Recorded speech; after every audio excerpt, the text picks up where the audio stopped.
SSKM PG হসপিটালের senior cardiologist professor doctor Asit Das SSKM PG হসপিটালের ওপিডিতে কবে কবে মানে অ্যাভেলেবেল থাকে, এই প্রশ্নটা তোমরা অনেকেই আমাকে করেছো।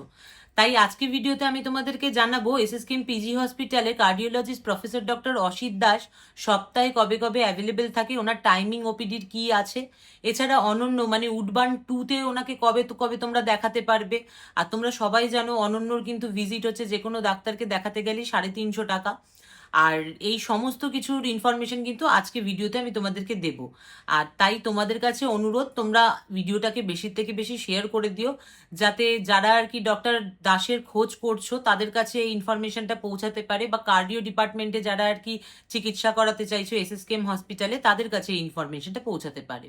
আচ্ছা, professor doctor Asit Das SSKM PG হসপিটালে মাসের যে প্রথম সপ্তাহ থাকে সেই প্রথম সপ্তাহে শুক্রবার দিন একমাত্র অ্যাভেলেবেল থাকে। মানে পুরো মাসে ওই একদিনই তোমরা ওনাকে ওপিডিতে দেখাতে পারবে, সেটা হচ্ছে ফার্স্ট উইকের ফ্রাইডে। আর উনি ফার্স্ট উইকের সানডেতেও অ্যাভেলেবেল থাকে, কিন্তু যেহেতু সানডেতে ওপিডি বন্ধ থাকে সেক্ষেত্রে তোমরা ওনাকে এমার্জেন্সিতে পেয়ে যাবে। মানে এমার্জেন্সিতে যদি কোনো পেশেন্ট ভর্তি হয় কার্ডিও ডিপার্টমেন্টে সেক্ষেত্রে ওনাকে তোমরা ওখানে পেয়ে যাবে।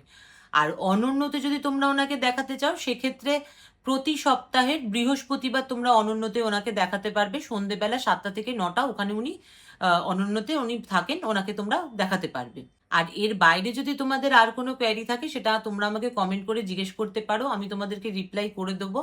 আর তোমরা যারা অনলাইনে ওপিডির টিকিট কাটতে চাইছো এসএসকেএম পিজি হসপিটালের, তারা কিন্তু কমেন্ট করে জানিও, তাহলে আমি অনলাইনে যে লিঙ্কটা রয়েছে ওপিডি টিকিট কাটার সেই লিঙ্কটা তোমাদের সঙ্গে শেয়ার করে দেবো।